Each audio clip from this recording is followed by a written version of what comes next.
The resurrection. Early on Sunday morning, while it was still dark, Mary Magdalene came to the tomb and found that the stone had been rolled away from the entrance. She ran and found Simon Peter and the other disciple, the one whom Jesus loved. She said, "They have taken the Lord's body out of the tomb, and we don't know where they have put him."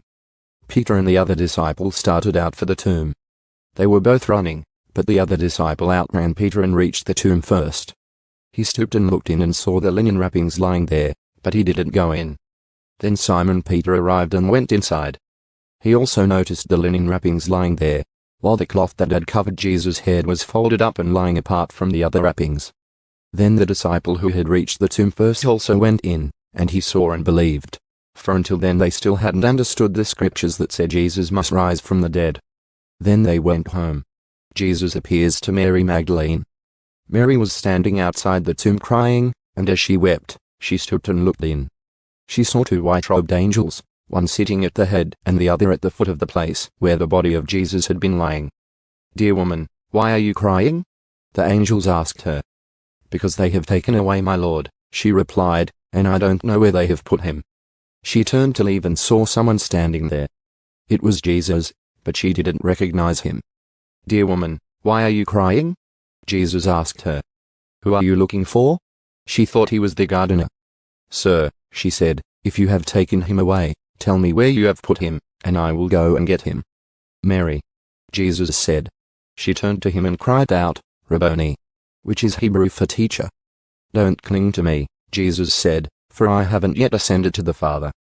But go find my brothers and tell them, I am ascending to my Father and your Father, to my God and your God." Mary Magdalene found the disciples and told them, "I have seen the Lord." Then she gave them his message. Jesus appears to his disciples. That Sunday evening the disciples were meeting behind locked doors, because they were afraid of the Jewish leaders.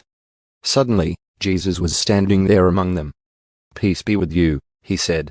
As he spoke, he showed them the wounds in his hands and his side. They were filled with joy when they saw the Lord. Again he said, "Peace be with you. As the Father has sent me, so I am sending you." Then he breathed on them and said, "Receive the Holy Spirit. If you forgive anyone's sins, they are forgiven. If you do not forgive them, they are not forgiven." Jesus appears to Thomas.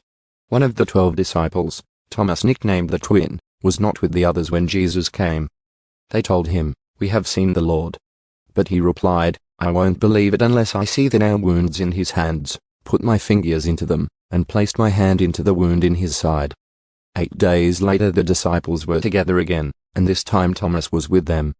The doors were locked. But suddenly, as before, Jesus was standing among them. "Peace be with you," he said. Then he said to Thomas, "Put your finger here, and look at my hands. Put your hand into the wound in my side. Don't be faithless any longer. Believe." "My Lord and my God," Thomas exclaimed. Then Jesus told him, "You believe because you have seen me. Blessed are those who believe without seeing me." Purpose of the book. The disciples saw Jesus do many other miraculous signs in addition to the ones recorded in this book. But these are written so that you may continue to believe that Jesus is the Messiah, the Son of God, and that by believing in him you will have life by the power of his name.